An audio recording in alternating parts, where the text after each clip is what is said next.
Yang pertama, yang paling banyak ini, al-mutakhawilu bis sholah, menganggap enteng sholat. Mana yang disebut menganggap enteng sholat? Mereka yang sudah tahu sholat 5 waktu wajib, tapi mereka tidak mau melaksanakan. Inilah puncak kehancuran hati manusia. Karena ada orang begitu. Bersinah, takut betul. Ngambil sandalnya orang, takut sekali. Tidak puasa, takut dosa. Ramadan 30 hari puasa, tapi tidak sholat. Kan ada yang begitu. Takut dia ngambil nasinya orang. Takut dia ganggu istrinya orang. Tapi begitu tiba waktu sholat, dia merasa tidak berdosa. Kan ada perasaan begitu. Lewat sholatnya 5 waktu. Sehari dia tidak sholat. Merasa tidak punya dosa. Inilah puncak hancurnya hati kalian. Ada yang begitu kan? Setengah mati cari duit. Dari pagi cari duit. Sampai malam cari duit. Tapi lupa sholat. Inilah yang selalu saya istilahkan. Kerja, cari duit. Begitu dia lapar, beli nasi bungkus. Sayangnya setelah ada nasi bungkusnya, nasinya dia buang, bungkusnya dia makan. Ini orang Bugis bilang beleng-beleng. Tahu beleng-beleng? Dongo. Tahu dongo? Beleng-beleng. Tahu beleng-beleng? Dongo. Tahu dongo? Reke Gering bilang dungu. Itu larang dungu. Asli sedugu-dugunya. Masa beli nasi bungkus, nasinya dia buang, nasi bungkusnya dia makan? Inilah orang yang setengah mati cari nafkah. Berpolitik siang malam. Berusaha siang malam. Ngajar siang malam. Cari harta siang malam. Lupa sholat. Beleng-beleng. Dungu. Apa sebab orang biasa tidak sholat? Mohon maaf. Punten, punten. Ibu-ibu paling banyak tidak sholat kalau ada pesta pengantin. Gara-gara apa? Make up. Mukanya dikira tembok. Kuning, coklat, abu-abu, biru. Oh, beleng-beleng. Itu biasa saya kasihan lihat itu ibu kalau ada pengantin. Mukanya betul-betul kayak tembok. Serba palsu. Bibirnya merah palsu. Alisnya tebal palsu. Bulu matanya panjang palsu. Pantatnya gabus. Semua palsu. Malah ada lagi lebih gila lagi saya lihat. Dia kasih lebih alisnya. Saya bilang kenapa dikasih lebih? Dia bilang seperti artis Korea. Artis Korea baru di Bogor tinggal. Coba sudahlah. Apa dilarang berdandan? Ya silahkan. Selama ibu berdandan supaya suami bangga di samping ibu. Itu ibadah. Tapi kalau ibu dandan, gara-gara dandan tidak sholat, beleng-beleng. Coba. Nah sekarang gimana solusinya Ustaz? Nah, ibu wuduk dulu. Sudah wuduk, dandan. Sudah dandan, tahan kentut. Biar sudah wuduk, kentut batal. Nggak habis kok Ustaz, sedikit aja keluar. Biar sedikit, batal. Coba. 2. Yang menyebabkan ibu-ibu banyak tidak sholat kalau ada pengantin. Apa? Jilbab. Saya ini sudah keliling-keliling ceramah. Sampai ke Malaysia, Timur Tengah, Brunei, Filipina Selatan. Ini hanya di Indonesia yang ibu-ibunya susah jilbabnya. Jilbab sakaratil maut. Masya Allah. Itu ada talinya tuh 2 meter. Dia ikat dulu. Dia ikat di lehernya. 2 meter dikasih kembang. Hah? 17 pentulnya. Ada kayak batang pohon di belakang. Sudah. Tidak bisa lah dia goyang lehernya. Sudah diikat. Coba. Ayo. Pakai lagi. Jilbabnya sempit. Celana roknya sempit. Suaminya bilang, cepat-cepat. Buru-buru kita ketinggalan. Tunggu sedikit Pak. Ini namanya beleng-beleng.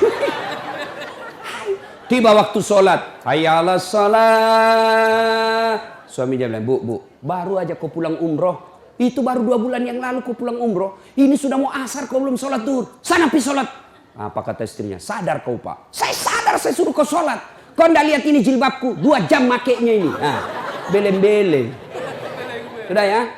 Bu, yang paling banyak perempuan ndak sholat kalau ada pesta. Ini kalau laki-laki kapan banyak ndak sholat? Ada Piala Champion. Subuh ndak sholat subuh gara-gara sepak bola. Begitu nonton dari jam 2 seri adu penalti bersamaan azan subuh. Pilih mana Pak? Bapak pilih mana? Pergi sholat ketinggalan gol, nonton ketinggalan sholat. Akhirnya apa? Diambil sajadahnya, sholat depan televisi. Ini lebih belen-belen. Ayo. Demi Allah, apa alasan orang biasa tidak sholat? Ustaz, saya kaya Ustaz. Dia kaya aja dia tidak sholat. Ada yang kalah kayanya Nabi Sulaiman? Ada yang kaya Nabi Sulaiman? Nabi Sulaiman itu pekarangan rumahnya emas. Ada di sini pekarangan rumahnya emas. Paling kalau orang Bugis, kalau paling kaya giginya dikasih emas. Coba. Dia cakep Ustaz. Ada yang kalah Nabi Yusuf? Ayo. Tuh cakepnya Nabi Yusuf. Bayangkan cakepnya itu manusia. Ibu-ibu disuruh ngiris-ngiris bawang. Suruh lewat Nabi Yusuf seperti Pragawati. Yang kalau di atas apa itu? Catwalk. Lewat Nabi Yusuf. Ini ibu-ibu. Masya Allah. Ini bukan manusia ini. Cakep betul. Tidak sadar, dia iris tangannya. Dia tidak rasa begitu terpesonanya dengan mukanya Nabi Yusuf. Segagah-gagahnya Ustadz Dasad. Jangankan ngiris bawang, kentut aja hilang perhatian. Coba.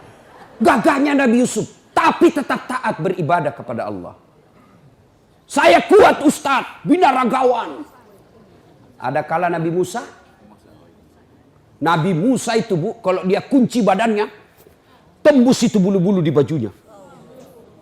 Kalau dia kunci badan, terlempar songkoknya. Kalau dia tinju orang, belum sampai tinjunya sudah jatuh itu musuhnya. Ini orang Bugis bilang karatedo, karate campur doti. Doti itu magic. Coba. Hebat. Saya cerdas Ustaz. Ada yang kalah cerdasnya Nabi Nuh. Sampai detik ini tidak ada orang arsitek bikin perahu di atas gunung. Semua mereka bikin perahu di pesisir pantai. Nuh alaihissalam di atas gunung bikin perahu. Cerdas, tidak sombong, tetap sujud beribadah kepada Allah. Apa lagi? Ada apa? Apa alasanmu lagi? Apa yang kita mau alasan tidak mau sholat? Jelas? Demi Allah, tidak ada keselamatan bagi mereka yang menganggap enteng sholat. Ustaz, saya ini merantau Ustaz dari Sumatera. 30 tahun sudah saya di Bogor Ustaz. Tidak bisa lepas dari kredit.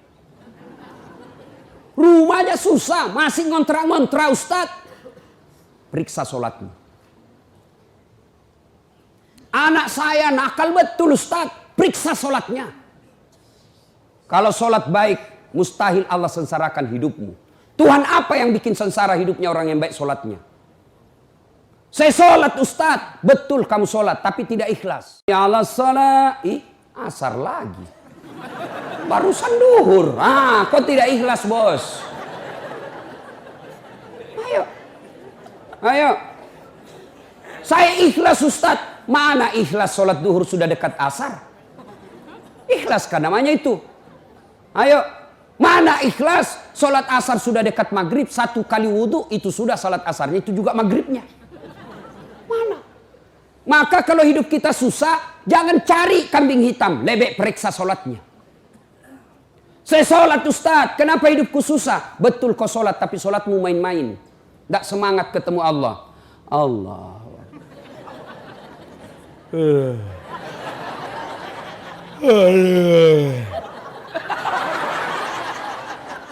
Siratal.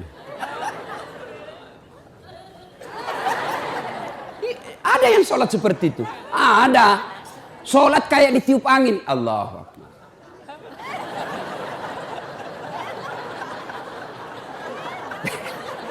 Siapa ajar kau sholat begitu? Ada juga sholat yang terlalu semangat. Allahu Akbar.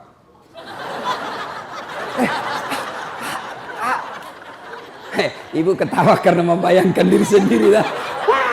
Makanya kalau ada masalah dalam hidup, ayo pertama yang harus kita selesaikan, sempurnakan sholatmu bos. Saya sholat Ustadz. Betul, ibu sholat. Tapi ibu yang pakai baju sholat sudah 3 hari tidak dicuci. Ketemu Allah pakai daster. Tinggi sebelah lagi. CD-nya 2 hari tidak dicuci dipakai. Begitu sholat gatal semua. Siapa ngajar sholat seperti itu? Nah, ayo ya, mulai hari ini koreksi sholatnya Bu.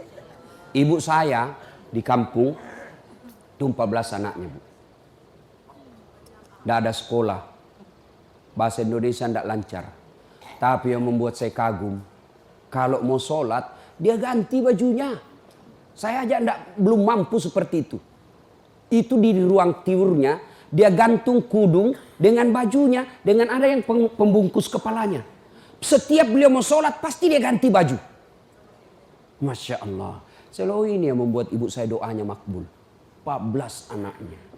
Ibu cuma 1 anaknya tidak bisa ganti baju kalau mau sholat. Yang ketawa, saya serius ini Bu. Masya Allah. Bapak-bapak, adik-adik, kalau ada yang sampai sekarang belum dapat kerja yang baik, koreksi sholatmu. Ayo, apa susahnya sholat bos? Apa susahnya sholat? Lebih susah puasa, 30 hari kita lapar. Lebih susah haji, ngantri. Umrah aja kejar-kejar sholatmu tidak bagus. Ayo. Mau zakat sedekah berat, ada duit modal. Sholat yang penting ada maumu. Haji sekali setahun. Umrah penuh modal. Sholat 24 jam Allah menunggumu. Subuh Allah nunggu. Tengah hari capek Allah tunggu duhur. Sore mau curhat Allah tunggu asar. Maghrib selesai kegiatan Allah tunggu di maghrib kita. Mau tidur silahkan curhat sebelum isya. Tengah malam bangun tidak bisa tidur. Yuk kau sholat tahajud. Cuma kita tidak sadari kekuatan sholat. Sholat. Kecil buat Allah kasih kalian rumah. Kecil buat Allah kasih kalian jadi anggota DPR. Kecil itu asam urat. Kecil itu kolesterol. Perbaiki sholat. Cuma kita kalau sakit langsung ke dokter. Memangnya dokter yang sembuhkan kamu? Ke Allah dulu. Allah, dokter. Saya sampai detik ini belum pernah ketemu dokter yang hebat. Kenapa? Begitu saya ke dokter, saya juga yang kasih tahu penyakitku. Assalamualaikum Ustaz. Waalaikumsalam dok. Kenapa Ustaz? Ini mencret-mencret saya dok. Kenapa bisa? Dalam hatiku ya urusanmu.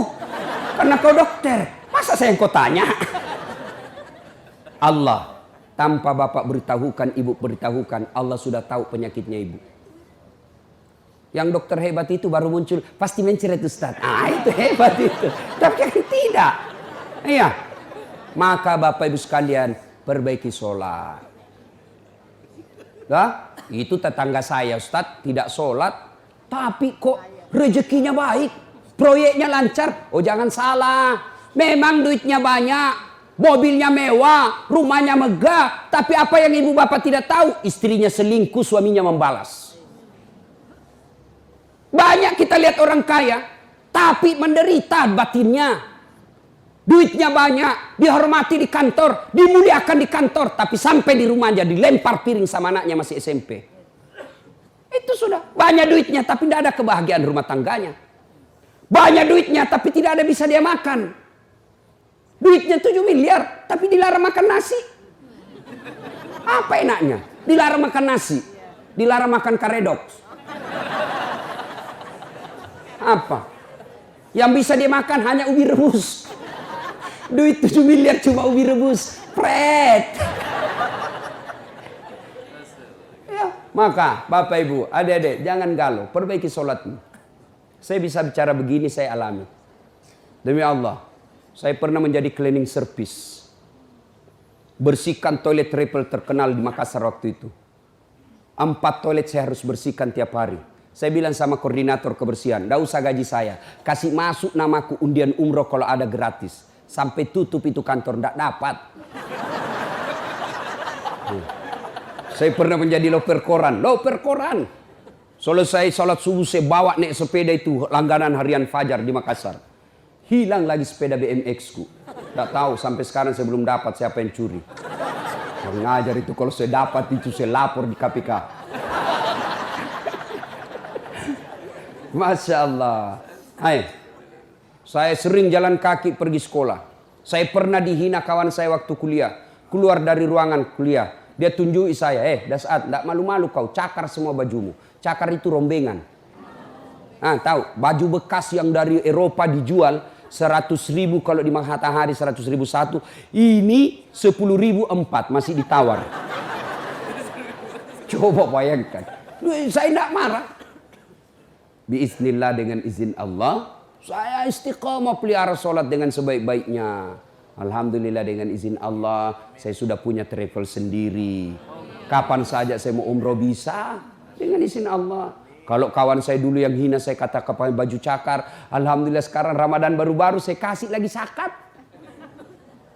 Coba, kalau saya jalan kaki dulu, alhamdulillah punya kendaraan yang jarang seperti itu di Makassar. Alhamdulillah, dengan izin Allah. Apa susahnya Allah kasih kamu rumah? Apa susahnya Allah kasih lunas utangmu? Kecil buat Allah. Yang penting sholat, men, sholat. Perbaiki sholatmu, Allah yang selesaikan utangmu. Adakah manusia tidak ada masalahnya di dunia?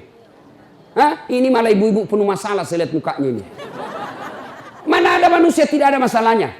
Semua punya masalah. Ustadz, ibu pikir tidak ada masalahnya? Masalah saya besar. Mau kawin lagi tapi takut sama istri. Semua punya masalah.